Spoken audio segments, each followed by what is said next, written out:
എൻ്റെ എല്ലാ പ്രേക്ഷകർക്കും സന്തോഷമായ നമസ്കാരം. ഇന്ന് നമ്മൾ റിവ്യൂ ചെയ്യാൻ പോകുന്ന അധ്യായത്തിൻ്റെ നമ്പറാണ് 12. അതിന് സ്വാമി മുക്താനന്ദ കൊടുത്തിരിക്കുന്ന ടൈറ്റിൽ എന്തുവാണോ? The red light. കേൾക്കുമ്പോഴേ ഭയങ്കര ഇൻട്രസ്റ്റിംഗ് ആയിട്ടുണ്ട്, ഇല്ലയോ? നമുക്ക് നോക്കാം അതിനകത്ത് അദ്ദേഹം എന്തോ പറഞ്ഞിരിക്കുന്നതെന്ന്. ഇത് ചെറിയ കുഞ്ഞു ചാപ്റ്ററാണ്, പക്ഷേ ഭയങ്കര വിലമതിപ്പുള്ള ഒരു സംഭവമാണ് ഇതിൽ കൂടെ നമുക്ക് പറയുന്നത്. അതുകൊണ്ട് ശ്രദ്ധിച്ച് കേൾക്കാം. ഓക്കെ, ഇത് ഈ റെഡ് ലൈറ്റ് എന്ന് പറയുന്ന ചാപ്റ്ററിൽ അദ്ദേഹം തുടങ്ങുന്നത് ഇങ്ങനെയാണ്. ചാപ്റ്റർ ചെറുതാണ്, അതുമാത്രമല്ല നേരത്തെ പറഞ്ഞതുപോലെ എല്ലാ സെൻറ്റൻസും ഞാൻ അണ്ടർലൈൻ ചെയ്ത് വെച്ചിട്ടുണ്ട്.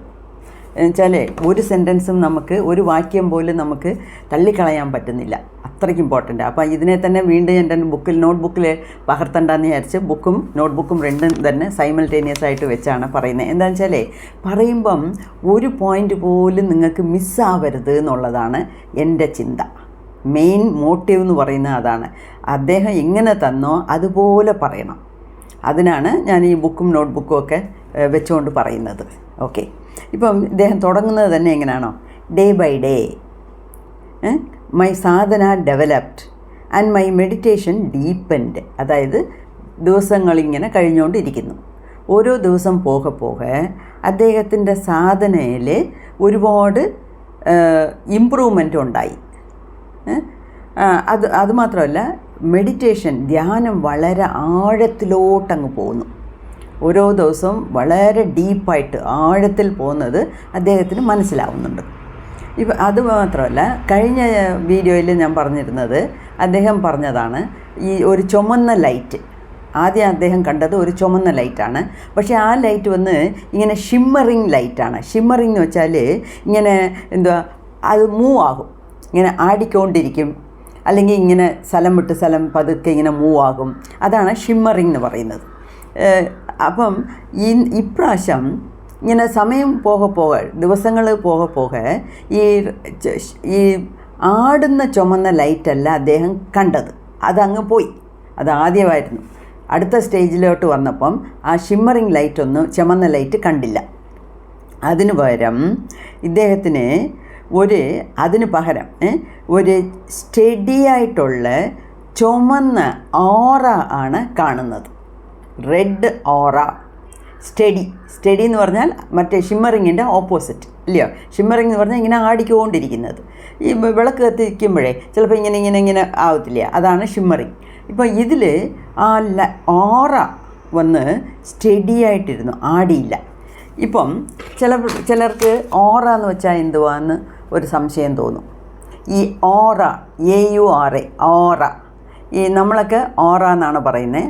എൻ്റെ ടീച്ചേഴ്സൊക്കെ എനിക്ക് ഓറ എന്ന് പറഞ്ഞു തന്നുകൊണ്ട് ഞാൻ ഓറ എന്നാണ് പറയുന്നത്. പക്ഷേ നോർത്ത് ഇന്ത്യൻസൊക്കെ സംസാരിക്കുമ്പം ഔറ എന്ന് പറയും. എന്നുവെച്ചാൽ ചില മീറ്റിങ്ങിലൊക്കെ പോകുമ്പോഴേ നോർത്ത് ഇന്ത്യൻസ് ഔറ എന്ന് പറഞ്ഞപ്പോൾ എനിക്ക് ആദ്യം പിടികിട്ടിയില്ല എന്തുവാന്ന്. അത് അവരുടെ രീതി, ഏത് ശരി ഏത് തെറ്റെന്നുള്ള ഒരു ഇതിനൊന്നും നമ്മൾ പോകണ്ട. ഓറ. ഓക്കെ, അപ്പോൾ ഈ ഓറ എന്ന് പറയുന്നതിന് ഒരു ചെറിയ ഉദാഹരണം തരാം.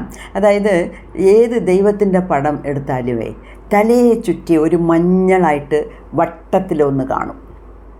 കിരീടമൊന്നുമല്ല, വട്ടത്തിലൊരു ലൈറ്റ്.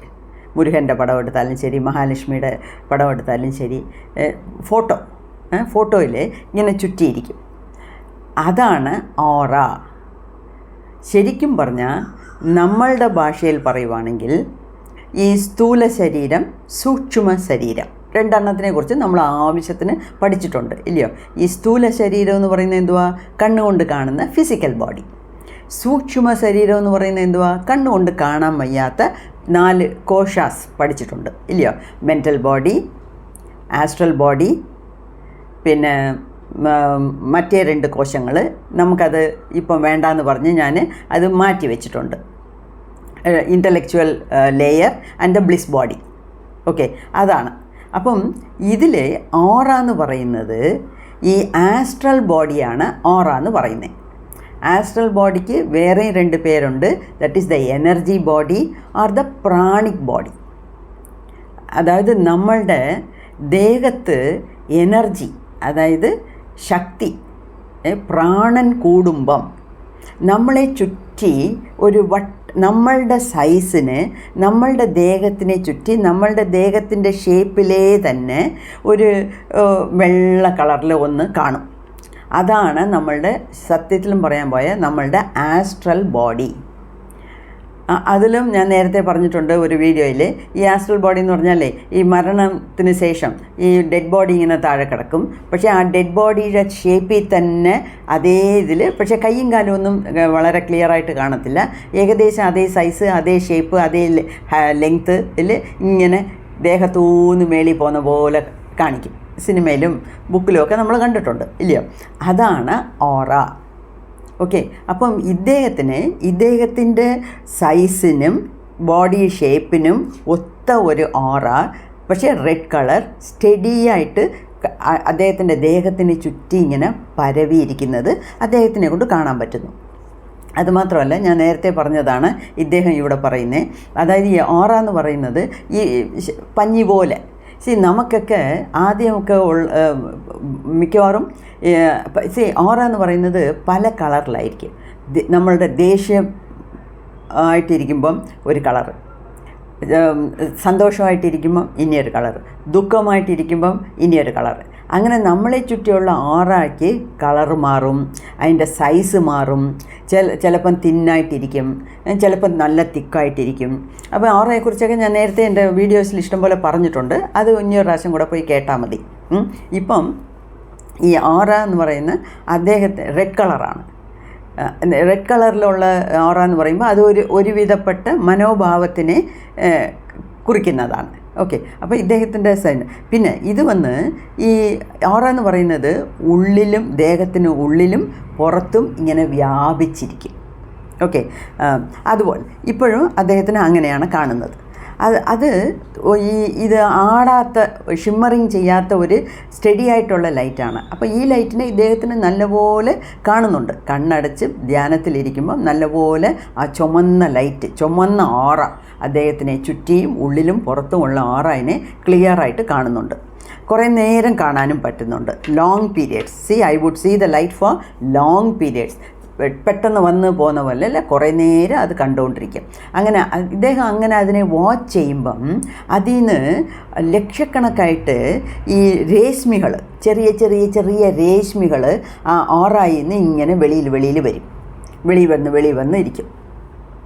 അങ്ങനെ ആ സ്റ്റേജ് വരുമ്പം അദ്ദേഹത്തിൻ്റെ ധ്യാനം എന്ന് പറയുന്നത് വളരെ ഡീപ്പായിട്ട് അങ്ങ് പോകും, വളരെ ഡീപ്പായിട്ട് അങ്ങ് മാറും. അതൊക്കെ ഇദ്ദേഹത്തിന് വാച്ച് ചെയ്യാൻ പറ്റുന്നുണ്ട്. ചിലപ്പം ദേഹം വന്ന് ആടും, ഇങ്ങനെ ചിലപ്പം ഇങ്ങനെ പതുക്കെ ഷേക്ക് ചെയ്യുന്നു എന്ന് വെച്ചാൽ ആരെങ്കിലും ഇട്ട് ആട്ടുന്ന പോലെ. ഇപ്പം നമ്മൾ ഒരു മരത്തിൻ്റെ ഒരു ബ്രാഞ്ചിനെ പിടിച്ച് ഇങ്ങനെ ഇട്ട് ഷേക്ക് ചെയ്യുന്നില്ലേ, അതുപോലെ.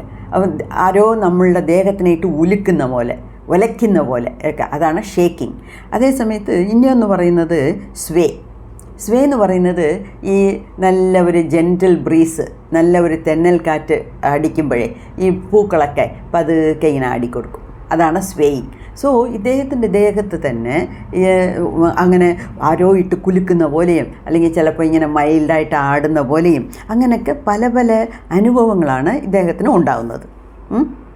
ചിലപ്പം മോഷൻലെസ് എന്ന് വെച്ചാൽ അനക്കമില്ല, അങ്ങനെ അനങ്ങാതിരിക്കും. ഓക്കെ. അങ്ങനെ ഇതെല്ലാം ഇങ്ങനത്തെ പല മൂമെൻറ്റ്സും ഇദ്ദേഹത്തിന് കാണാൻ പറ്റുന്നുണ്ട്. അദ്ദേഹത്തിൻ്റെ ദേഹത്തിൽ നടക്കുന്നത് അദ്ദേഹത്തിന് തന്നെ കണ്ണടച്ചിരിക്കുമ്പോഴും കാണാൻ പറ്റുന്നുണ്ട്. അതുമാത്രമല്ല പല പോസ്ചേഴ്സ്, അതായത് യോഗ ചെയ്യുമ്പം നമ്മൾ ചിലപ്പം കൈ ഇങ്ങനെ വയ്ക്കുന്നു, കാലിങ്ങനെ വയ്ക്കുന്നു ഒക്കെ ഇല്ല, അങ്ങനെ അതിന് പോസ്ചർന്ന് വരും. അപ്പം ഈ യോഗ ചെയ്യുമ്പം ഉണ്ടാകുന്ന പോസ്ചേഴ്സ് പോലെയൊക്കെ ഇദ്ദേഹത്തിന് കൈയും ദേഹവും കാലും ഒക്കെ വളയുന്നുണ്ട്. അപ്പം വേറൊരു ചാപ്റ്ററിൽ മൈ യോഗിക് പോസ്ചേഴ്സിനെ തന്നെ ഇത് ചാപ്റ്റർ തന്നിട്ടുണ്ട്. അത് വലിയ ചാപ്റ്ററാണ്, അത് 15-ാമത്തെയോ എങ്ങാണ്ടാണ്. അതിൽ കുറച്ചും കൂടെ ഈ യോഗിക് പോസ്ചേഴ്സിനെ കുറിച്ച് വിവരമായിട്ട് എഴുതിയിട്ടുണ്ട്. കാണാം നമുക്കത്. ഇപ്പം അങ്ങനെ യോഗിക് പോസ്ചേഴ്സ് എല്ലാം വരുന്നുണ്ടോ? അതായത് ഇദ്ദേഹം ഇതുവരെ അങ്ങനെ ചെയ്യാത്ത യോഗിക് പോസ്ചേഴ്സൊക്കെ അത്ര ലഘുവായിട്ട് എളുപ്പത്തിൽ അദ്ദേഹത്തിൻ്റെ ബോഡിയിൽ ചെയ്യാൻ പറ്റുന്നു. ഇദ്ദേഹം അല്ല ചെയ്യുന്നത്, ബോഡി തന്നെത്താനെ വളഞ്ഞു കൊടുക്കുന്നു. അപ്പോൾ ഇദ്ദേഹം ചെയ്യാത്ത യോഗ, ചില യോഗാസനാസൊക്കെ പഠിച്ച് കാണും, ചില യോഗാസനാസൊക്കെ ചെയ്ത് കാണും. പക്ഷേ ഇദ്ദേഹം കാണാത്തതും കേൾക്കാത്തതും പല യോഗിക് പോസ്റ്റേഴ്സ് ഇപ്പോൾ അദ്ദേഹത്തിൻ്റെ ദേഹത്ത് നടക്കുന്നു. അദ്ദേഹത്തിൻ്റെ ഒരു കൺട്രോളില്ലാതെയാണ് അതങ്ങ് പോകുന്നത്. പിന്നെ ചിലപ്പം ഈ മാക്രിയുടെ കൂട്ട് ചാടും. ഈ മാക്രി ചാടുന്നതിന് ഹോപ്പിംഗ് എന്ന് പേര്. Sometimes I jump and hop like a frog. അപ്പോൾ ഈ മാക്രിയുടെ കൂട്ട് ചാടി പോകും. സംടൈംസ് കൈയും കാലും ഒക്കെ ഇങ്ങനെ ഭയങ്കരമായിട്ട് വയലൻ്റായിട്ട് ഇങ്ങനെ ആടും. അത് ആരെങ്കിലും ഒരാൾ നമ്മളെ പിടിച്ച് ആട്ടിയാൽ എങ്ങനെ ഇരിക്കും, അതുപോലെ അദ്ദേഹത്തിൻ്റെ കൈയും കാലും ഒക്കെ കിടന്ന് ആടും. അപ്പോൾ ഇദ്ദേഹം പറയുന്നത് ഏതോ ഒരു ഡേറ്റ്, ഇപ്പം ദേഹത്ത് ബാധ കയറി എന്ന് പറയുന്നില്ലേ, അത് കെട്ട ശക്തി കയറുമ്പോഴാണ് ബാധ കയറിയതെന്ന് പറയുന്നത്. ഇത് നല്ലത്, ഇത് ആ ബാധ എന്നുള്ള ഇതന്നെ ഞാൻ ജസ്റ്റ് ഒരു കമ്പാരിസണിന് വേണ്ടി പറഞ്ഞതാണ്. അതുപോലെ മുക്താനന്ദ ഫീൽ ചെയ്യുന്ന എന്തുവാണോ, ഏതോ ഒരു ദൈവശക്തി, ദൈവീക ശക്തി, ഡെയ്റ്റി എന്ന് പറഞ്ഞാൽ ദൈവം, ഒരു ദൈവം അകത്ത് വന്നിരുന്ന് ഇതൊക്കെ നടത്തിത്തരുന്നതായിട്ടാണ് അദ്ദേഹം ഫീൽ ചെയ്യുന്നത്. പിന്നെ അദ്ദേഹത്തിനെ സംബന്ധിച്ചവരെ ഈ ദൈവവും പ്രപഞ്ചവും പ്രപഞ്ചശക്തിയും എല്ലാം അദ്ദേഹത്തിൻ്റെ ഗുരുനാഥനാണ്, ഇല്ലയോ? അപ്പം അദ്ദേഹം പറയുന്നത് എൻ്റെ ഗുരുനാഥൻ എൻ്റെ ദേഹത്ത് കയറി വന്നിരുന്ന് ഇങ്ങനെയൊക്കെ പല കാര്യങ്ങൾ എന്നിൽ ചെയ്യുന്നു എന്നുള്ളതാണ് അദ്ദേഹത്തിൻ്റെ ഉറച്ച ഒരു വിശ്വാസം. അപ്പം അദ്ദേഹം പറയുന്നത് ഈ ചിത്തിയായിട്ട് എൻ്റെ ദേഹത്ത് എൻ്റെ ഗുരുനാഥൻ കയറി ശക്തിയായിട്ട് അതിനെ വെളിക്കൊണ്ടുവരുന്നു. അതാണ് ചിത് ശക്തി. അനങ്ങാതിരിക്കുന്നത് ചിത്ത്, അനങ്ങുന്നത് ശക്തി. അപ്പം എൻ്റെ ഗുരുനാഥൻ്റെ പവർ അകത്ത് ചിത്തിയായിട്ട് അകത്ത് കയറി ശക്തിയായിട്ട് ഇപ്പം വെളിയിൽ വരുന്നു. അതാണ് ചിത് ശക്തി എന്ന് തന്നെ പേരിട്ടത്. പിന്നെ ഇനിയൊരു കാര്യം, ഈ ജ്ഞാനേശ്വർ മഹാരാജ് എന്ന് ഒരു വലിയ മഹാൻ, അദ്ദേഹത്തിൻ്റെ ലോർഡ് ഓഫ് യോഗ എന്നാണ് പറയുന്നത്. അതായത് എല്ലാ യോഗാസനാസും പഠിച്ച് അതിനെയൊക്കെ സിദ്ധയോഗ രീതികളെക്കുറിച്ച് അദ്ദേഹം കുറേ പാട്ടുകൾ എഴുതിയിട്ടുണ്ട്. അപ്പം ഒരുപാട് ഗുരുക്കന്മാർ ഈ ജ്ഞാനേശ്വർ മഹാരാജിനെ ഗുരുവായിട്ട് ഫോളോ ചെയ്യുന്നുണ്ട്. അപ്പം അദ്ദേഹം എഴുതിയ പാട്ട് ഇതിൽ തന്നിട്ടുണ്ട്, അതിൻ്റെ അർത്ഥം ഇതിനകത്ത് തന്നിട്ടുണ്ട്, പിന്നെ ഇംഗ്ലീഷിൽ അതിനകത്ത് എഴുതിയിട്ടുണ്ട്. അത് തന്നെയാണ് ഞാൻ വായിക്കാൻ പോകുന്നത്. വായിച്ച് ഞാൻ മനസ്സിലാക്കിപ്പിച്ച് തരാം. അപ്പം സിദ്ധയോഗയെക്കുറിച്ച് എല്ലാം നല്ല പഠിച്ച് നല്ല ജ്ഞാനമുള്ളതാണ് ഈ ജ്ഞാനേശ്വർ മഹാരാജ്. അപ്പം അദ്ദേഹം എഴുതിയതൊക്കെ, അതായത് ദ സ്റ്റേറ്റ് ദറ്റ് കംസ്, അതായത് ഒരു ഗുരുവിൻ്റെ ഇനിസിയേഷൻ ആയേ പിന്നീട് എന്തൊക്കെ സംഭവിക്കാമെന്ന് ഇദ്ദേഹത്തിൻ്റെ പാട്ടിൽ എഴുതിയിട്ടുണ്ട്. ആരാ? ജ്ഞാനേശ്വർ മഹാരാജ്. ആ പാട്ടിനെക്കുറിച്ചാണ് നമ്മുടെ മുക്താനന്ദ എടുത്തു പറയുന്നത്. ചില ഭാഗങ്ങൾ ഇതിന് വേണ്ടിയതായിട്ടുള്ളത് റെലവൻറ്റ് പോയിൻറ്റ്സ് മാത്രമാണ്, ഇതിനെ സംബന്ധിച്ചത് മാത്രം അദ്ദേഹം ഇവിടെ എഴുതിയിരിക്കുന്നുണ്ട്. പിന്നെ സാധന ചെയ്യുമ്പം എന്തൊക്കെ എക്സ്പീരിയൻസ് വരാം എന്നുള്ളതിനെക്കുറിച്ച് എഴുതിയിട്ടുണ്ട്. ഈ എക്സ്പീരിയൻസ് എന്നൊക്കെ പറയുന്നത്, അതായത് ഈ അനുഭവങ്ങൾ എന്ന് പറയുന്നത് സൂക്ഷ്മത്തിലും സൂക്ഷ്മമായിട്ട്, സട്ട്ലർ ആൻഡ് സട്ട്ലർ, അതായത് സട്ട്ലർ ആൻഡ് സട്ട്ലർ, അതിൻ്റെ സ്പെല്ലിംഗ് വന്ന് SUBTLE, അത് ഞാൻ ടാഗിലിടാം. സട്ടിൽ ബി സൈലൻ്റാണ്. സട്ടിൽ എന്ന് പറഞ്ഞാൽ സൂക്ഷ്മമായിട്ട്, വളരെ സൂക്ഷ്മമായ മൂവ്മെൻറ്റ്സൊക്കെ നമുക്ക് അനുഭവപ്പെടാം, നമ്മുടെ ദേഹത്ത് നടക്കാം. പക്ഷേ അതൊക്കെ സാധാരണ കണ്ണുകൊണ്ട് സാധാരണ ആൾക്കാർക്ക് അത് അവരുടെ ദേഹത്തൊന്നും അത് സംഭവിക്കാൻ പോകുന്നില്ല. അഥവാ സംഭവിച്ചാലും നമുക്കത് മനസ്സിലാവത്തില്ല. പക്ഷേ ഇതുപോലെ ഈ സിദ്ധയോഗ പാത്തിൽ ഇരിക്കുന്ന ഒരു വ്യക്തിക്ക് ഇത് എളുപ്പം മനസ്സിലാക്കാൻ പറ്റും. അപ്പം ഈ ജ്ഞാനേശ്വർ മഹാരാജ് എഴുതിയിരിക്കുന്നത് ഒരു highest it's A testimony of the highest truth. Testimony എന്ന് വെച്ചാൽ ഈ സത്യത്തിൻ്റെ അങ്ങേയറ്റത്തെ സാക്ഷ്യം വഹിക്കുന്നു ഇദ്ദേഹം എഴുതിയ പാട്ടുകൾ. അത്രയ്ക്ക് സത്യത്തിലും സത്യമായിട്ടുള്ള സംഭവങ്ങളാണ് ആ പാട്ടിൽ വിവരിച്ചിരിക്കുന്നത്. അപ്പോൾ ആ പാട്ടിനെ പറഞ്ഞ് അതിൻ്റെ ഇദ്ദേഹത്തിൻ്റെ വ്യാഖ്യാനവും തന്നിട്ടുണ്ട്. അതാണ് ഈ റെഡ് ലൈറ്റിൻ്റെ ഹെഡിങ്ങിൻ്റെ അർത്ഥം. അതായത് അദ്ദേഹം പറയുന്നത്, നമ്മുടെ ദേഹം ഉണ്ടല്ലോ ഒരു താമരപ്പൂ പോലെയാണ്. അതിൽ 4 ഇതഴുകളുണ്ട്, പെറ്റൽസ്, 4 ഇതഴുകളുണ്ട്. ഈ 4 പെറ്റൽസും അത് കളറും അതിൻ്റെ രീതിയും അതിൻ്റെ സൈസും ഒക്കെ വേറെ വേറെയാണ്. 4 പെറ്റൽ എന്ന് പറയുമ്പോൾ 4 ഒരുപോലല്ല, അതിൻ്റെ സൈസും കളറും രീതിയും ഒക്കെ വേറെ വേറെയാണ്. എന്താണെന്ന് വെച്ചാൽ ഓരോ ഇതഴും ഓരോ പെറ്റലും നമ്മളുടെ ദേഹത്തിൻ്റെ ഓരോ ഭാഗത്തിനെയാണ് കുറിക്കുന്നത് എന്നാണ് മുക്താനന്ദ അവകാശപ്പെടുന്നത്. അതായത് അവകാശപ്പെടുന്നത് എന്തുവെന്ന് വെച്ചാൽ, each of these has it's on significance. ഓരോ ഇതഴിനും അതിൻ്റെതായ ഇമ്പോർട്ടൻസ് ഉണ്ട്. എന്തുവാ? First is the gross body. Gross body എന്ന് വെച്ചാൽ ഈ സ്ഥൂല ശരീരം. ഫസ്റ്റ് നമ്മൾ കാണുന്നത് നമ്മുടെ കണ്ണുകൊണ്ട് കാണാൻ ഒക്കുന്ന ഈ സ്ഥൂല ശരീരം, അതിൻ്റെ പേരാണ് ഗ്രോസ് ബോഡി. അതിൻ്റെ കളറാണ് റെഡ്. അപ്പം ഇദ്ദേഹത്തിൻ്റെ ഈ ഫിസിക്കൽ ബോഡിയിൽ, ഗ്രോസ് ബോഡിയിൽ എന്തൊക്കെയോ സംഭവിക്കുന്നുണ്ട്. അതുകൊണ്ടാണ് അദ്ദേഹത്തിന് ഓറ റെഡായിട്ടിരിക്കുന്നത്. രണ്ടാമത്തെ പെറ്റൽ എന്ന് പറയുന്നത് സട്ടിൽ ബോഡി. സട്ടിൽ ബോഡി എന്ന് വെച്ചാൽ സൂക്ഷ്മ ശരീരം. അതിൽ in which we sleep and experience dreams. അതായത് ഓരോ സ്റ്റേജാണ് ഇത്. ആദ്യം നമുക്ക് അവയർനെസ് എന്ന് വെച്ചാൽ നമുക്ക് നമുക്ക് അറിയാവുന്നത്, നമുക്ക് കാണാനും അതിനെക്കുറിച്ച് അറിയാൻ പറ്റുന്നതും. ഫസ്റ്റ് സ്റ്റേറ്റ് ഗ്രോസ് ബോഡി, നമ്മുടെ ഈ ഫിസിക്കൽ ബോഡിയാണ്. അതിൻ്റെ കളറാണ് റെഡ്. അടുത്തത് സട്ടിൽ ബോഡിയാണ്. അത് നമ്മൾ പതുക്കെ ഈ ഉറക്കത്തിലോട്ട് പോകുമ്പം, രാത്രി കിടന്ന് ഉറങ്ങുമ്പം ഈ ഡ്രീംസ് വരുന്നില്ല, സ്വപ്നങ്ങൾ കാണുന്ന അവസ്ഥ, അതാണ് രണ്ടാമത്തെ ബോഡി. അതിന് നമ്മുടെ ഈ പെരുവിരലിൻ്റെ സൈസിനെ കാണത്തുള്ളൂ. അതിൻ്റെ കളർ വെള്ളയാണ്. പിന്നെ മൂന്നാമത്തെ പെറ്റൽ എന്ന് പറയുന്നത്, അതിൻ്റെ പേര് കോസൽ ബോഡി. അത് ഈ നമ്മുടെ ഈ മൂന്നാമത്തെ ഫിംഗർ ഇല്ലയോ, ഈ മൂന്നാമത്തെ ഫിംഗറിൻ്റെ ടിപ്പ് ഇത്രയും സൈസേ കാണത്തുള്ളൂ. It is the size of the tip of the third finger and it is black in colour. അതിൻ്റെ കളർ ബ്ലാക്ക്, കറുത്തതാണ്. നാലാമത്തെ എന്ന് പറയുന്നത് സൂപ്രാകോസൽ ബോഡി. അതിൽ ഇത് വളരെ ഒരു ചെറിയ ഒരു വിത്തിൻ്റെ സൈസ്, ചെറുതായിട്ടിരിക്കും. അതിൻ്റെ കളർ നീലം. അപ്പം the last body is of the greatest importance. അപ്പോൾ ആ സൂപ്രാകോസൽ എന്ന് പറയുന്ന ഇതൊക്കെ നമ്മളുടെ മനസ്സ് ധ്യാനിച്ച് ഓരോ ലെവലിലായിട്ട് ഉള്ളിലോട്ട് പോവുക.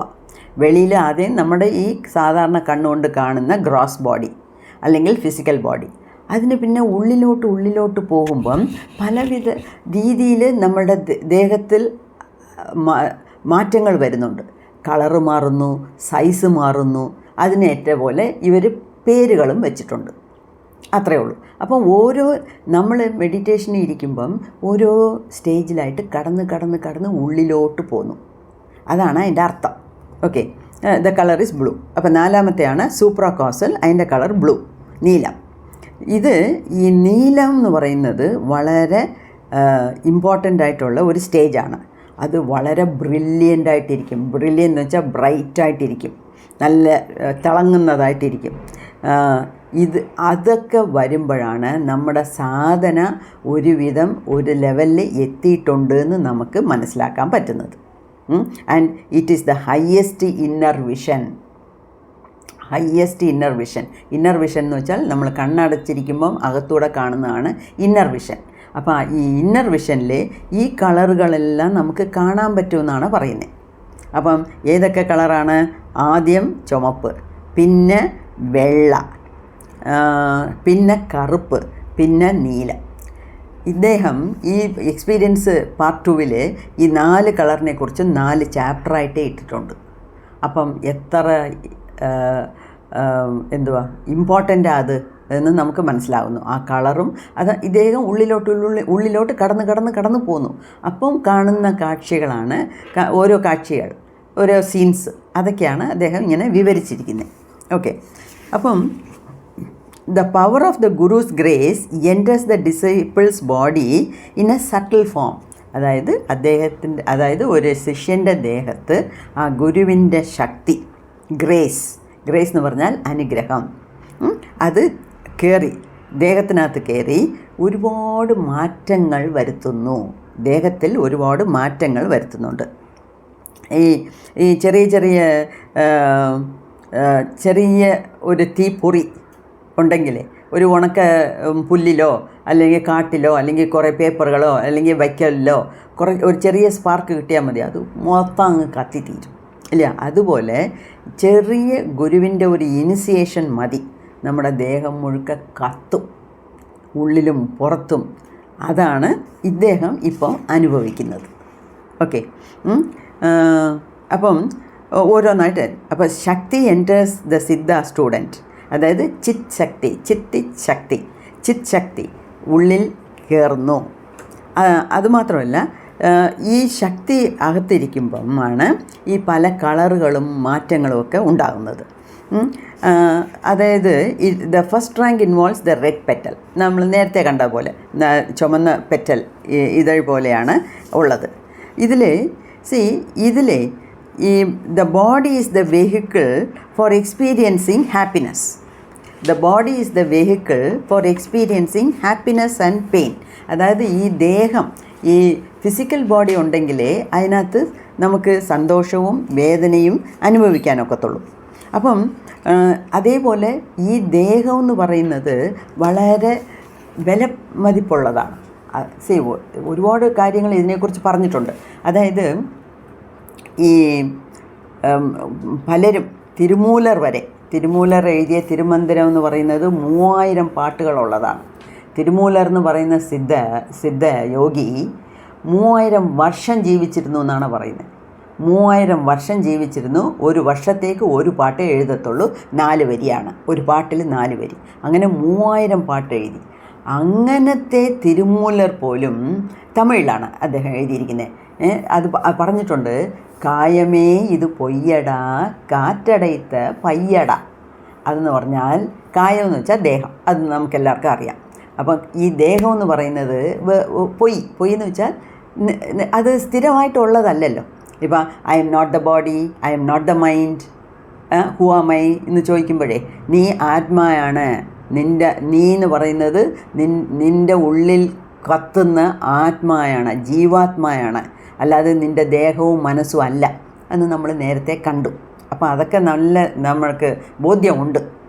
അപ്പം ഇപ്പോൾ വത്സല എന്ന് പറഞ്ഞാൽ കാണുന്ന ഈ ദേഹമല്ല, എൻ്റെ ഉള്ളിലുള്ള ഒരു മനസ്സുമല്ല. എന്നുവെച്ചാൽ ഇത് രണ്ടും നശിച്ചു പോകാനുള്ളതെന്ന് വെച്ചാൽ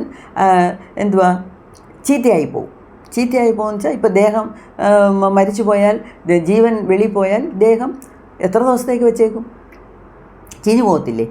അതേപോലെ കുറേ കാലം കഴിയുമ്പം നമ്മളുടെ മനസ്സും ഒന്നുമില്ലാതായി പോകും. അതുകൊണ്ടാണ് I'm not the body, I'm not even the mind എന്ന് പറയുന്നത്. Then who are you, who am I എന്നുള്ള ചോദ്യം ചോദ്യയില് അതിനുള്ള ആൻസർ കിട്ടണം എന്നാണ് നമ്മുടെ മഹാന്കളൊക്കെ പറഞ്ഞിട്ടുള്ളത്. രമണ മഹർഷിയുടെ ഒരേ ഒരു ചോദ്യം അതാണ്, ഹു ആർ യു. അപ്പം നമ്മൾ സ്വയം ചോദിക്കേണ്ടത് അപ്പം എങ്ങനെ ചോദിക്കും? ഹു ആം ഐ, ഞാൻ ആര്, ഞാൻ എവിടുന്ന് വന്നു, ഞാൻ എന്തോ ചെയ്യേണ്ടിയേ, ഞാൻ എവിടെ പോകണ്ടിയേ? Who am I. ആ ചോദ്യത്തിന് ആൻസർ കണ്ടുപിടി, നിനക്കെല്ലാം മനസ്സിലാകും എന്നാണ് രമണ മഹർഷി പറയുന്നത്. രമണ മഹർഷി മാത്രമല്ല, ഒരുപാട് മഹാന്കളൊക്കെ ഈ ചോദ്യങ്ങളൊക്കെയാണ് നമ്മളെ ഉള്ളിൽ ചോദിക്കാൻ പറയുന്നത്. അപ്പം ഒരു കാലത്ത് അവർ പറഞ്ഞത് ഈ കാറ്റടയത്ത പയ്യട, ഒരു കാറ്റടച്ച് ഒരു ടയർ, ഒരു ബലൂൺ പോലെയാണ്, ഈ കാറ്റ് പോയാൽ പോയി എന്നുവെച്ചാൽ അവർ അപ്പം ഈ സൂപ്പർഫിഷ്യലായിട്ടാണ് അവർ നോക്കുന്നത്. അതായത് മേലോട്ടമായിട്ട് നോക്കുമ്പോൾ ഈ ദേഹത്തിന് ഒരു പ്രയോജനവും ഇല്ല. വെറും കാറ്റടച്ച ബലൂണ്, ഒരു കുത്തിയാൽ കാറ്റ് പോയാൽ ബലൂണില്ല. സത്യത്തിലും അതാണ് നമ്മുടെ ദേഹത്തിന് സംഭവിക്കുന്നത്. ജീവൻ പോയാൽ പോയി. ഇന്ന് ഈ സെക്കൻഡ് നമ്മൾ സംസാരിക്കുന്നു, കേൾക്കുന്നു, അടുത്ത സെക്കൻഡ് എന്ത് സംഭവിക്കുമെന്ന് നമുക്കറിഞ്ഞുകൂടാ. അത്രയ്ക്ക് അനിശ്ചിതമായിട്ടുള്ള ജീവിതമാണ് നമ്മൾ നയിച്ചുകൊണ്ട് പോകുന്നത്. അതുകൊണ്ടാണ് ഈ ദേഹത്തിന് ആദ്യമൊക്കെ സിദ്ധന്മാരൊക്കെ എന്തോ പറഞ്ഞത്, ഇതൊന്നും വലിയ ഇമ്പോർട്ടൻ്റ് അല്ലെന്ന്. പിന്നെ ആണ് ഓരോ സിദ്ധയോഗിക്കും മനസ്സിലായത്, സ്വയം അനുഭവത്തിൽ കൂടെ ഈ ദേഹം നിലയില്ലാത്തതാണ്, ഇത് നിരന്തരമല്ല, ഇത് പെർമനൻ്റ് അല്ല. എന്നാലും പക്ഷേയും ഈ ദേഹം വെച്ചുകൊണ്ട് വേണം നമുക്ക് ദൈവത്തിനെ കാണാൻ.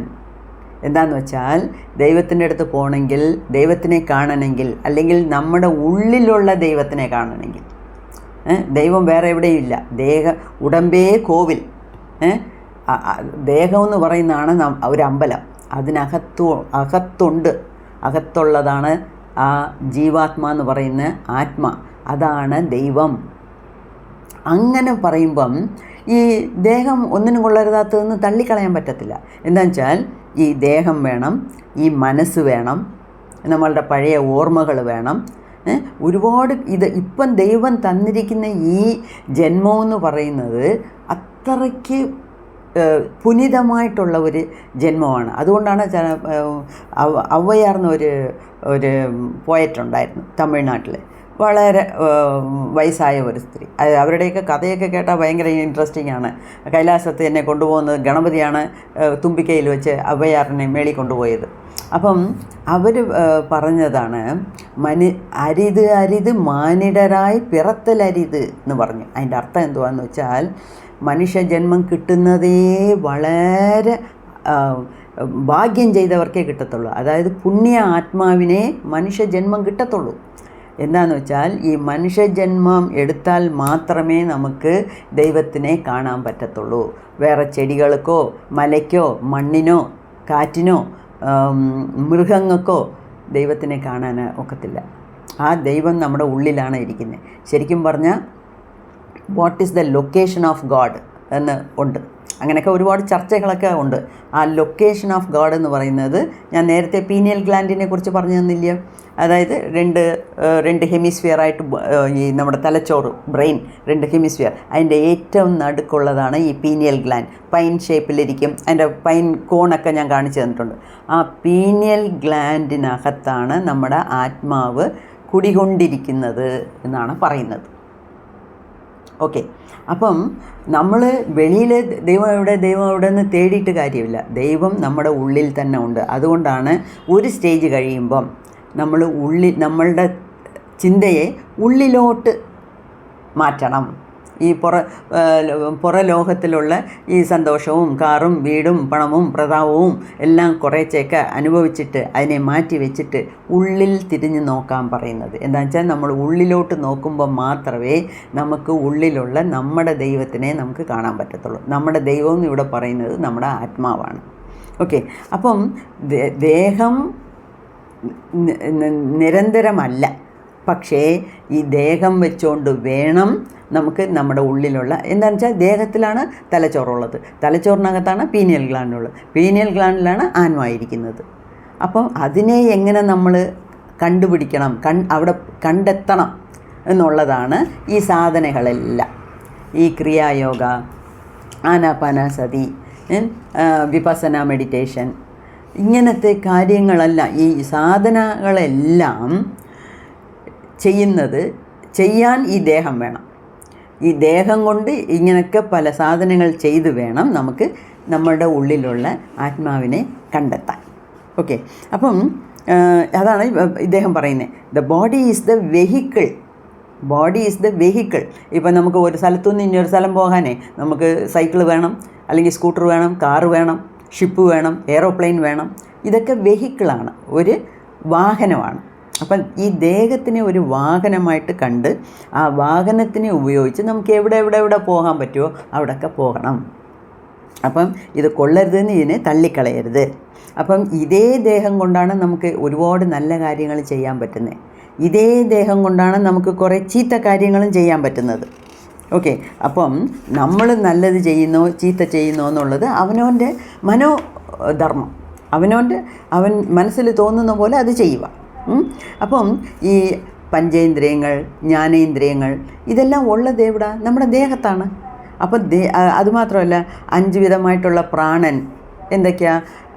ദശവായുക്കൾ എന്ന് പറയും. ആക്ച്വലാ വായു എന്ന് പറഞ്ഞത് 10 വായുക്കളാണ് വളരെ ഇമ്പോർട്ടൻറ്റ്. അതിൽ ഈ 5 എണ്ണമാണ് കൂടുതൽ അതിന് ഇമ്പോർട്ടൻസ് കൊടുക്കുന്നത്. അത് നിങ്ങൾക്ക് അറിഞ്ഞിരിക്കാം.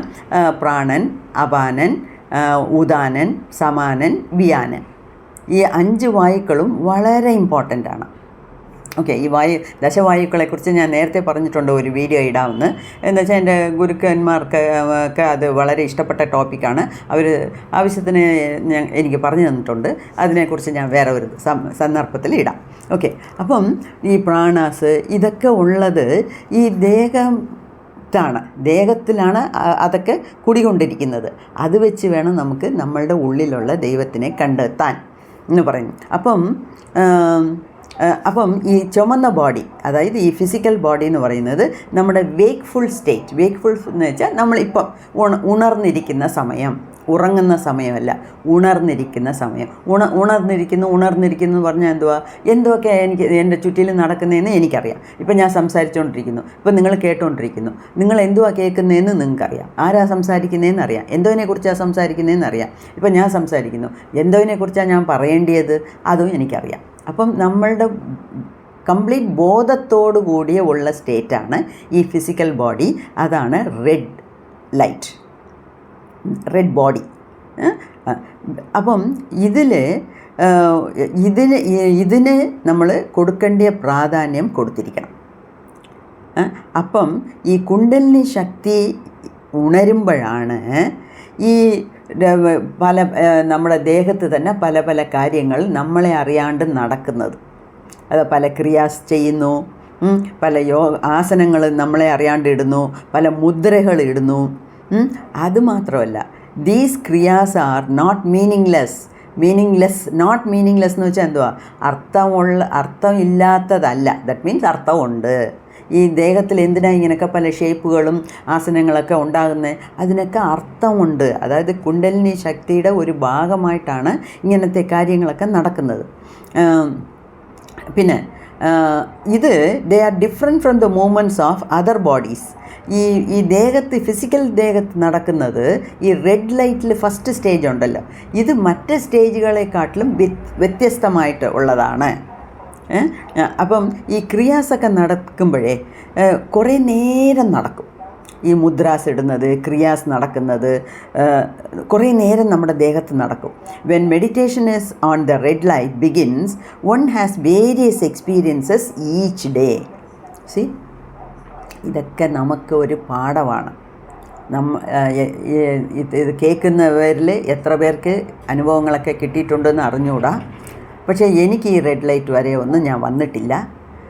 പക്ഷേ ഈ റെഡ് ലൈറ്റ് കാണാൻ തുടങ്ങുമ്പം, ഈ മാക്രി പോലെ തുള്ളാൻ തുടങ്ങുമ്പം, ജമ്പ് ചെയ്യാനും ഹോപ്പ് ചെയ്യാനും തുടങ്ങുമ്പം നമ്മൾ പേടിക്കരുത്. ഓക്കെ, വലിയ ഒരു മഹാനാണ് എഴുതിയിരിക്കുന്നത്, ജ്ഞാനേശ്വർ മഹാരാജ് എന്നുള്ള മഹാൻ എഴുതിയിരിക്കുന്നു. അതേ രീതിക്ക് നമ്മുടെ മുക്താനന്ദയ്ക്ക് അനുഭവപ്പെടുന്നു. അദ്ദേഹവും സ്റ്റെപ്പ് ബൈ സ്റ്റെപ്പ് ഒന്നുപോലും വിടാതെ നമുക്ക് എഴുതി അവതരിപ്പിച്ചിരിക്കുന്നു. അപ്പോൾ ഇതൊക്കെ ഒരു പാഠമാണ്. അപ്പോൾ നാളെയും നമുക്കും ഇതൊക്കെ സംഭവിക്കാം. പക്ഷേ ഒരു വേർഡ് ഓഫ് കോഷൻ ഞാൻ പറയുന്നുണ്ട്.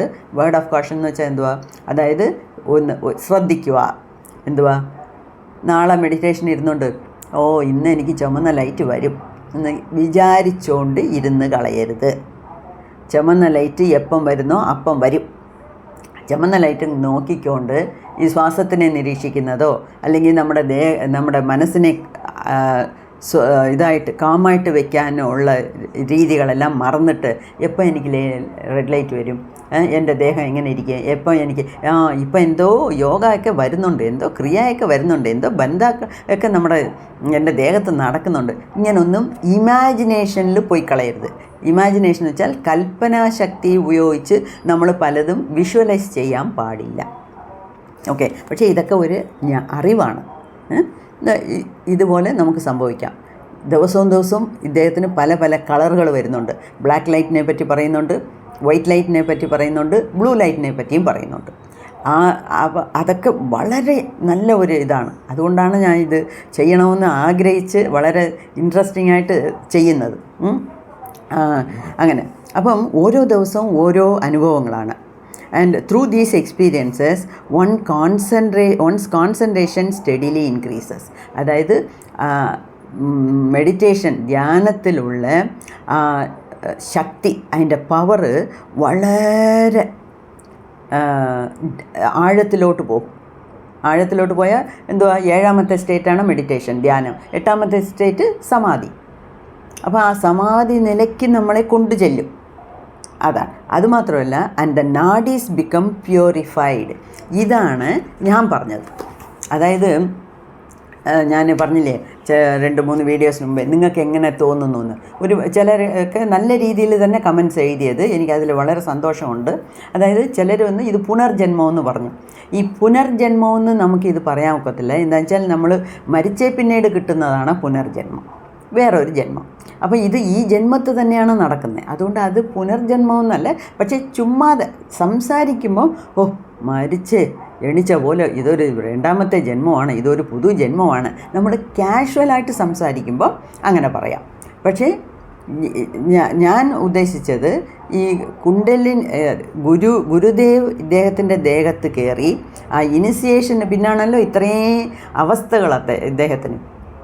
അപ്പം ഇത്രയും മാറ്റങ്ങൾ നടക്കുന്നത്, നല്ലതും ചീത്തയും ഒക്കെ മാറി മാറി വരുന്നത് ഈ ഗുരുദേവിൻ്റെ ആ പാദതൂളികൾ കിട്ടിയ ഇനിസിയേഷന് പിന്നെയാണല്ലോ. അപ്പം ഗുരുദേവിൻ്റെ ശക്തി, അല്ലെങ്കിൽ ഗുരുദേവ് തന്നെ, നമ്മുടെ ഗുരു തന്നെ നമ്മുടെ ദേഹത്തിനകത്ത് കയറി പല മാറ്റങ്ങളെ കൊണ്ടുവരുന്നു. അങ്ങനെയാണ്. അപ്പം ചിലപ്പം കുണ്ടലിനി ശക്തി ഉണരാം, ഉറങ്ങിക്കിടക്കുന്ന കുണ്ടലിനി ശക്തി ഉണർന്ന് വരുമ്പം പല മാറ്റങ്ങൾ വരുന്നു. അതുമാത്രമല്ല, എനിക്ക് മെയിനായിട്ട് തോന്നിയതെല്ലാം അദ്ദേഹത്തിൻ്റെ പഴയ സഞ്ചിത കർമാക്കളെയെല്ലാം ഗുരുദേവ് എടുത്തെടുത്ത് വെളിക്കളയുക. അതാണ് നാഡീസ് ഗെറ്റ് പ്യൂരിഫൈഡ്.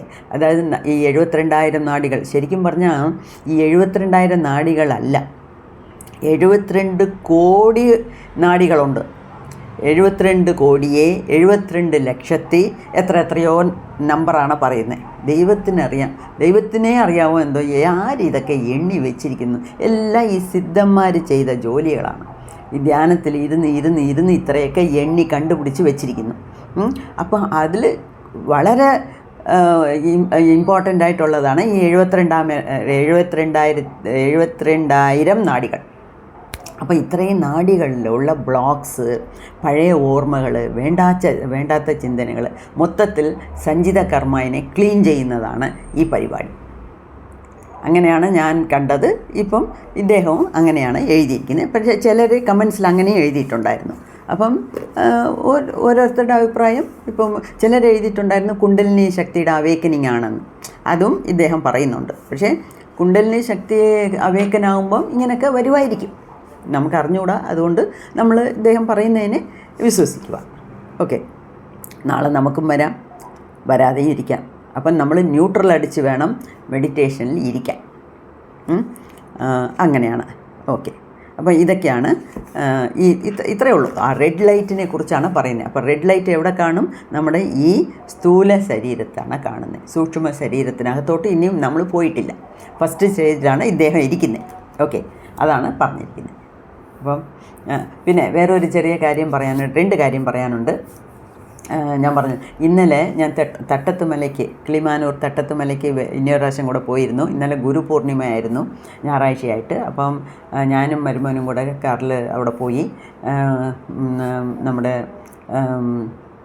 ഗുരുവിന് അവിടെ ശ്രീപാദശങ്കരി ദേവിക്കുള്ള അമ്പലമായിരുന്നല്ലോ. അപ്പോൾ അവിടെ പോയിരുന്ന് പ്രാർത്ഥനയൊക്കെ ചെയ്തു.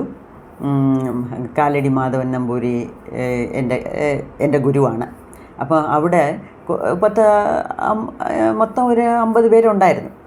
അപ്പം അതിൽ ഷാർജയിൽ നിന്ന് വന്ന ഒരു വ്യക്തി അദ്ദേഹത്തിന് കാലടി മാധവൻ നമ്പൂരിയുടെ പാദപൂജ ചെയ്യണമെന്ന് പറഞ്ഞു. അങ്ങനെ അദ്ദേഹം വെള്ളമൊക്കെ ഒഴിച്ച് ചെയ്യേണ്ട രീതിയിൽ പാദപൂജയൊക്കെ ചെയ്തു. പിന്നെ ഞങ്ങളെല്ലാവരും ദക്ഷിണയൊക്കെ കൊടുത്തു. അങ്ങനെ ഞാനും ഇവിടുന്ന് നേരത്തെ കരുതി കുറച്ച് മുണ്ട് നേരിയതും പഴവും പൂവും അങ്ങനെയൊക്കെ വേണം കൊണ്ടുപോകാൻ. വെറുതെ കൊണ്ടുപോയി കാശ് കൊടുക്കുന്നതല്ല, കാശ് അല്ല അത് അവിടെ പ്രാധാന്യം. അപ്പം തേങ്ങ, പൂ, പഴം, വെറ്റില, പാക്ക്, അതിനൊപ്പം ചില ദക്ഷിണ കാശ്, പിന്നെ ഉടുക്കുന്ന മുണ്ട് നേരിയത് എല്ലാം കൂടെ വാങ്ങിച്ച് എല്ലാം പ്ലാൻ ചെയ്ത് വാങ്ങിച്ച് കൊണ്ടുപോയി. അപ്പം എന്നെ കണ്ടപ്പം എപ്പം വന്നു എന്നൊക്കെ ചോദിച്ചിട്ട് നമസ്കരിക്കണോ എന്താണെന്ന് വെച്ചാൽ അദ്ദേഹത്തിനെക്കാട്ടിലും എനിക്ക് പ്രായം കൂടുതൽ, അതുകൊണ്ട് നമസ്കരിക്കണോ എന്നൊക്കെ ചോദിച്ചു. അല്ല, നമസ്കരിക്കണം, എൻ്റെ ഗുരുവാണ്. അപ്പോൾ അദ്ദേഹം പറഞ്ഞ ഒരു വാക്കാണ്, ഗുരുവിനെ നമസ്കരിക്കുമ്പം ഗുരുവിൻ്റെ ഇടതുകാല് ശക്തിയായിട്ടും വലതുകാല് ശിവനായിട്ടുമാണ് കരുതുന്നതെന്ന്. അങ്ങനെ തന്നെ ഞാൻ കരുതി നമസ്കരിച്ച് അനുഗ്രഹം വാങ്ങിച്ചുകൊണ്ട് വന്നു. പിന്നെ നമ്മുടെ കൈലാഷ് ചാനലിനെ കുറിച്ചൊക്കെ പറഞ്ഞു. അപ്പോൾ ഞാൻ ഇങ്ങനെ പറയുന്നതുകൊണ്ട് ഒരുപാട് പേര് വിളിച്ച് അദ്ദേഹത്തിൻ്റെ അടുത്തൊക്കെ ചോദിക്കുന്നു എന്ന് ഇന്നലെ വളരെ സന്തോഷമായിട്ട് പറഞ്ഞു. പിന്നെ അവിടെ വന്നതിൽ എൻ്റെ ഈ കൈലാഷ് ചാനലിൻ്റെ നോട്ടീസ് കൊടുക്കട്ടെ എന്ന് ചോദിക്കാനാണ് അവിടെ നിന്നത് ഞാൻ. അപ്പോഴാണ് എല്ലായിടത്തും വിളിച്ച് പറഞ്ഞത്, ഈ അമ്മ കൈലാഷ് ചാനൽ നടത്തുന്നുണ്ട്, നമ്മുടെ കാര്യങ്ങളൊക്കെ പറയുന്നുണ്ട്, അതുകൊണ്ട് ഒരുപാട് പേര് വിളിക്കുന്നുണ്ട് എന്നൊക്കെ പറഞ്ഞു. അപ്പോൾ അവിടെ ഉള്ളതിൽ പകുതി പേരും എൻ്റെ ചാനൽ നോക്കുന്നുണ്ട്. അതാണ് സെയിം തിങ്കിങ് എന്ന് പറയുന്നത്. ഒരേ വേവ് ലെങ്ത്, ഒരേ കെമിസ്ട്രി എന്നൊക്കെ പറയുന്നില്ലേ, അങ്ങനെയുള്ളവർക്ക് അതായത് ഭക്തി വേണം, ഗുരുവിൻ്റെ അടുത്ത് ഭക്തി വേണം, ദൈവത്തിൻ്റെ അടുത്ത് ഭക്തി വേണം. അങ്ങനെയൊക്കെ ഉണ്ടെങ്കിലേ നമുക്ക് ഈ പാതയിൽ കൂടെ നമുക്ക് നടന്ന് മുന്നോട്ട് പോകാനൊക്കത്തുള്ളൂ. അങ്ങനെ ഇന്നലെ വളരെ നല്ല ഇതായിരുന്നു. ഗുരു പൂർണിമയായിട്ട് അവിടെ നിന്ന് പൂജയൊക്കെ കണ്ട് ദൈവത്തിൻ്റെ ഇതെല്ലാം കഴിഞ്ഞിട്ട് ഗുരുവിനെ നമസ്കാരം ചെയ്തിട്ട് ഊണും കഴിച്ചിട്ട് ഞാൻ വീട്ടിൽ വന്നപ്പോൾ 2 മണിക്ക് അവിടെ നിന്ന് ഇറങ്ങി വീട്ടിൽ വന്നപ്പോൾ 4 മണിയായി. അതൊരു കാര്യം, ഒരു സന്തോഷ വാർത്ത പറയണമെന്ന് വിചാരിച്ചു. പിന്നെ വേറൊരു കാര്യം കൂടെ എനിക്ക് പറയാനുണ്ട്. അതായത് ഈ ഇംഗ്ലീഷ് കൂടുതൽ പഠിക്കണം, ഗ്രാമർ പഠിക്കണം, സംസാരിക്കാൻ ഫ്ലുവൻസി ഇമ്പ്രൂവ് ചെയ്യണം എന്നുള്ളവർക്ക് വേണ്ടി ഞാൻ 2 ബുക്ക് എഴുതിയിട്ടുണ്ടായിരുന്നു. ഒന്ന് ഈസി ഇംഗ്ലീഷ് ഗ്രാമർ എന്നാണ്, ഇനിയൊന്ന് സ്പോക്കൺ ഇംഗ്ലീഷാണ്. അപ്പം ഈ ഈസി ഇംഗ്ലീഷ് ഗ്രാമർ എന്ന് പറയുന്നത് ഒരു വലിയ ബുക്കാണ്. അത് നേരത്തെ അതിപ്പം 3ാമത്തെ എഡിഷൻ വിറ്റുകൊണ്ടിരിക്കുന്നു. ഇതുവരെ ഞാൻ ആമസോണിൽ ഓൺലൈനിൽ വിറ്റുകൊണ്ടിരുന്നു. പക്ഷേ ഇപ്പം എനിക്ക് 1-2 പേര് ഓഫീസിൽ വേണമെന്നൊക്കെ വെച്ച് അതിൻ്റെ ഒരു സെറ്റപ്പൊക്കെ നടത്തിയപ്പം അവർ പറഞ്ഞു, ഇനി ആമസോണിലൊന്നും കൊടുക്കണ്ട, നമുക്ക് തന്നെ അഡ്വർടൈസ്മെൻ്റൊക്കെ ചെയ്ത് നമുക്ക് തന്നെ നമ്മുടെ ഓഫീസിൽ നിന്ന് തന്നെ ഡെസ്പാച്ച് ചെയ്യാമെന്നൊക്കെ പറഞ്ഞു. അങ്ങനെ അതിനെക്കുറിച്ച് 2 വീഡിയോസ് ഞാൻ ഇട്ടിട്ടുണ്ട്. അതിൻ്റെ ലിങ്ക് ഞാൻ തരാം. അതായത് അത് വേറെ ഒരു ചാനലാണ്, ഈ കൈലാഷ് ചാനലിൽ ഇടത്തില്ല. അപ്പോൾ അതിൻ്റെ പേരാണ് അബണ്ടൻസ് പബ്ലിക്കേഷൻ. എൻ്റെ പബ്ലിക്കേഷൻ്റെ പേര് അബണ്ടൻസ് പബ്ലിക്കേഷനാണ്. അപ്പോൾ അബണ്ടൻസ് പബ്ലിക്കേഷൻ തന്നെ വേറൊരു ചാനലുണ്ട്, അതിൻ്റെ ലിങ്ക് ഞാൻ തരാം. നിങ്ങളത് ഒന്ന് നോക്കുക. നിങ്ങൾക്ക് വേണമെങ്കിൽ ബുക്ക് വാങ്ങിക്കാം. ബുക്കിൽ 18 അധ്യായങ്ങളുണ്ട്. ഞാൻ അത്രേനെയും 21 വീഡിയോ ആക്കി വെച്ചിട്ടുണ്ട്. അതാണ് എൻ്റെ ബുക്കിൻ്റെ പ്രത്യേകത. ഇപ്പം സാധാരണ മാർക്കറ്റിൽ എത്രയോ ഗ്രാമർ ബുക്കുണ്ട്, 100 രൂപയ്ക്കുണ്ട്, 150 രൂപയ്ക്കുണ്ട്, 200 രൂപയ്ക്കുണ്ട്. അതുപോലല്ല എൻ്റെ ഗ്രാമർ ബുക്ക്. നല്ല രീതിയിൽ 2 വർഷം ഗവേഷണം നടത്തിയിട്ടാണ് ആ ഗ്രാമർ ബുക്ക് എഴുതിയത്. അതിനെക്കുറിച്ചൊക്കെ ഞാൻ അതിനകത്ത് പറഞ്ഞിട്ടുണ്ട്. അപ്പം നിങ്ങൾക്ക് ആർക്കെങ്കിലും അപ്പം ഗ്രാമർ ബുക്കും വാങ്ങിക്കാം, അതിൻ്റെ കൂടെ ഈ ഓഡിയോയും വാങ്ങിക്കാം. തൽക്കാലം എനിക്ക് ഇംഗ്ലീഷിലുള്ള ഓഡിയോ ആണ് അവൈലബിൾ. പക്ഷേ മലയാളത്തിലും ഞാൻ പറഞ്ഞിട്ടുണ്ട്. ഈ മൊത്തം 21 ഓഡിയോയും കൂടെ ചേർത്ത് 15 മണിക്കൂറുണ്ട് ഇംഗ്ലീഷിൽ. അപ്പം മലയാളത്തിൽ കൂടുതൽ മണിക്കൂറുകളാകും. അപ്പം അത്രയും ഓഡിയോസും ബുക്കും കൂടെ ചേർത്ത് ഒരാൾ വാങ്ങിച്ച് പഠിച്ചാൽ മതി. ഇംഗ്ലീഷ് ഗ്രാമർ, ഈ ജന്മത്തേക്കുള്ള ഗ്രാമർ നല്ലപോലെ പഠിച്ച് തീർക്കാം. അപ്പോൾ അതിൻ്റെ ലിങ്കും കൂടെ ഞാനിടാം. അതും കൂടെ ഒന്ന് നോക്കണം. നിങ്ങൾക്ക് വേണമെങ്കിൽ വാങ്ങിക്കാം. അല്ലെങ്കിൽ നിങ്ങൾക്ക് അറിയാവുന്നവർക്ക്, അല്ലെങ്കിൽ വീട്ടിൽ മക്കൾക്ക്, അല്ലെങ്കിൽ അടുത്ത റിലേറ്റീവ്സിനൊക്കെ ബുക്കും ഓഡിയോയും കൂടെ ഗിഫ്റ്റായിട്ട് കൊടുക്കാം. എന്ത് വേണമെങ്കിലും ചെയ്യാം. ആദ്യം കേട്ട് നോക്കൂ. അതും ഒരു സന്തോഷ വാർത്ത പറയാനാണ്. പിന്നെ ആ ബുക്കിനെ ഞാൻ ഈ അമേസോണിൽ വിറ്റപ്പം ഫേസ്ബുക്കിൽ ഒരുപാട് ആഡ് കൊടുത്തു. ഏകദേശം 1,00,000-ന് മേളിൽ ആഡിന് തന്നെ ഞാൻ ചിലവ് ചെയ്തു. പക്ഷേ അത്രയും വലിയ ഇത് നമുക്ക് തിരിച്ച് എടുക്കാൻ പറ്റത്തില്ല. അതുകൊണ്ട് ഇപ്രാവശ്യം ഞാൻ കുറേ ഷോർട്സൊക്കെ ഇട്ട് നോക്കാമെന്ന് പറഞ്ഞ് ഇപ്പോൾ ദിവസം ഓരോ ഷോർട്സ് ഇടുവാണ് അബണ്ടൻസ് പബ്ലിക്കേഷനിൽ. അപ്പം അതൊക്കെ കൂടെ ഒന്ന് നോക്കണം. എന്നെ ഒന്ന് തട്ടിത്തരുന്ന പോലെ ഇരിക്കട്ടെ. ഒരു പ്രോത്സാഹനം നിങ്ങളുടെ അടുത്തുനിന്ന് കിട്ടിയാൽ എനിക്ക് വളരെ സന്തോഷമായിരിക്കും. നന്ദി, നമസ്കാരം.